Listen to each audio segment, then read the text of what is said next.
All this carbon monoxide in the air. Brother, you ain't got athlete's feet. You roasting. Polar ice caps gonna melt and you gonna get a steam bath. Is it happening? It's happening.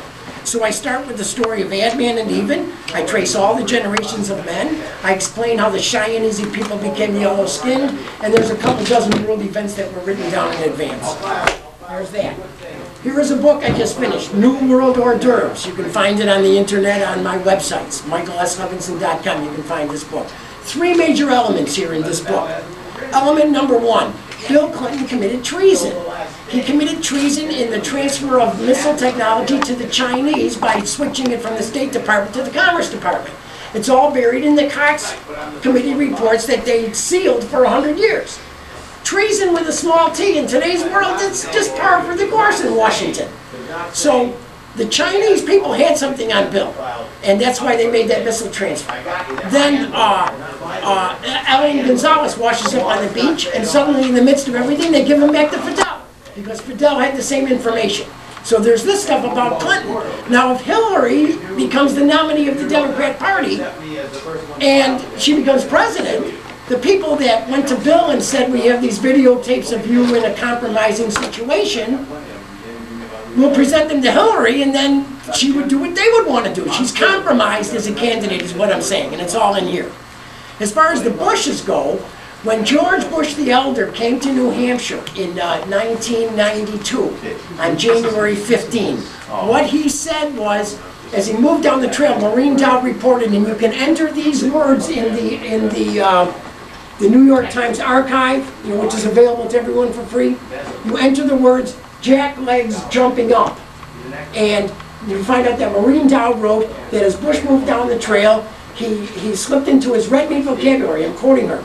He lashed out at mournful pundits, egghead academicians, smart aleck columnists, Jack Legs jumping up, demanding equal time with some screwy scheme.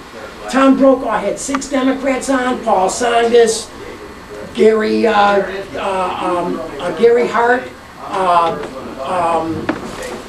Bill Clinton, Tom Harkin, Jerry Brown. There were 6 of them.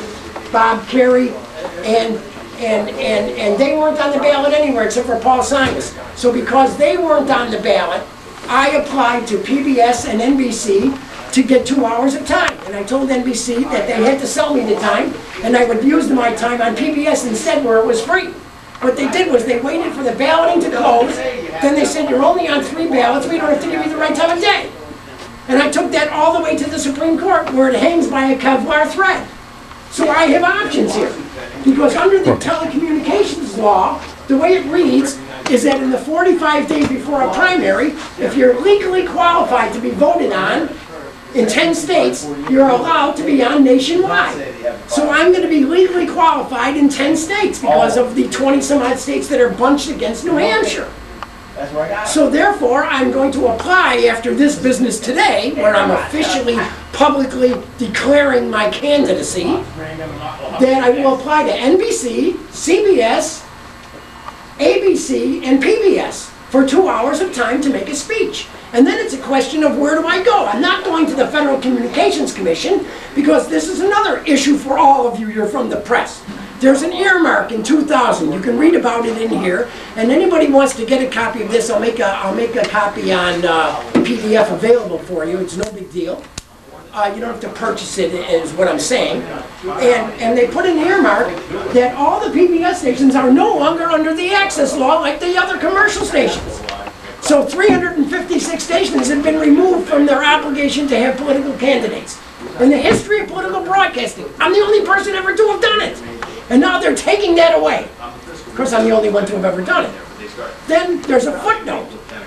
The guy writes, and it's in the law books, it's in an appropriations bill, buried on page 2000 something. He writes, and if you have a PDF of this book, you could just, put a line in for find, a word, a keyword, and boom, you'll have that page. What they wrote is that if anybody were to make a request to put an ad or something like that on a PBS, that the FCC doesn't even have to hear it. In other words, if you have a complaint against PBS, you don't have to go to the FCC. You can go right to federal district court. So the question is, which court? The federal district court here in New Hampshire? Or the federal district court in St. Petersburg, Florida, where I live? or do I go right to the Supreme Court?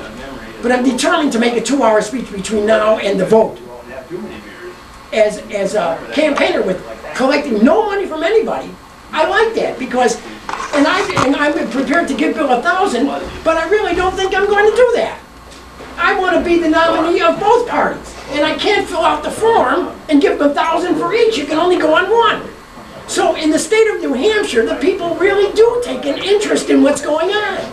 So my idea is to be a write-in candidate and to go into all of the schools and explain my programs and ideas, and then they should tell their parents, and then I could have 20,000 write-in votes on election night without having spent any money, and New Hampshire will be sending a message to the rest of the country.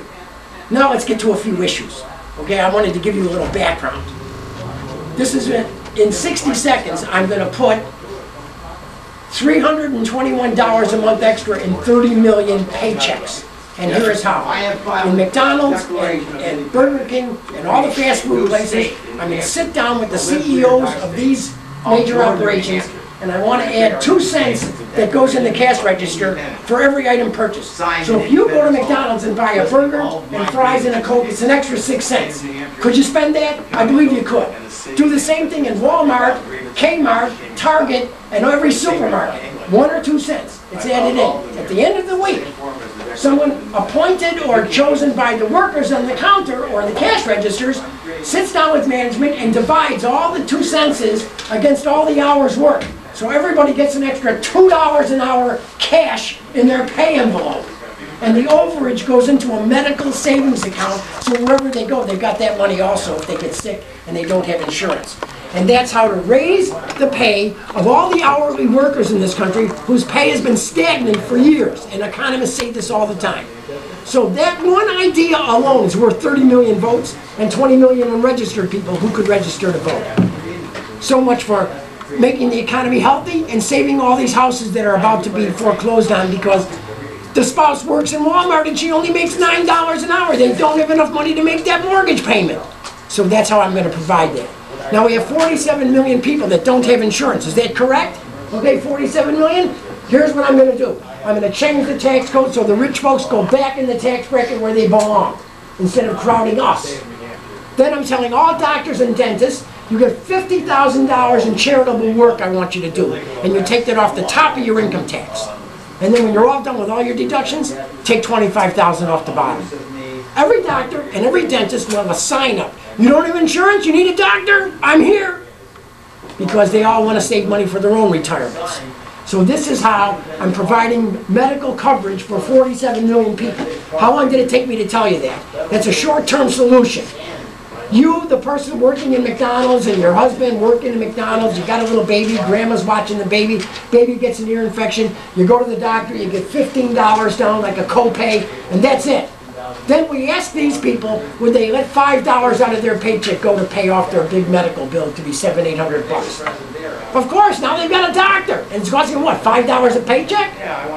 And what did it cost us? The tax write-off for the doctors? That's all it costs. That's 47 million people covered. That's the short-term solution. The long-term solution is free medical education for doctors, dentists, and all related personnel. Then you'll get a class of people becoming doctors who are willing to work for $75,000 a year and take care of people, the way it was when I was a kid. When I was a kid, my mother gave me $1. I went a block away to see the doctor. I had something in my eye. Today, you couldn't see a doctor for less than $80. And if you had something in your eye, you'd have to go to an emergency clinic. So there's 2 programs.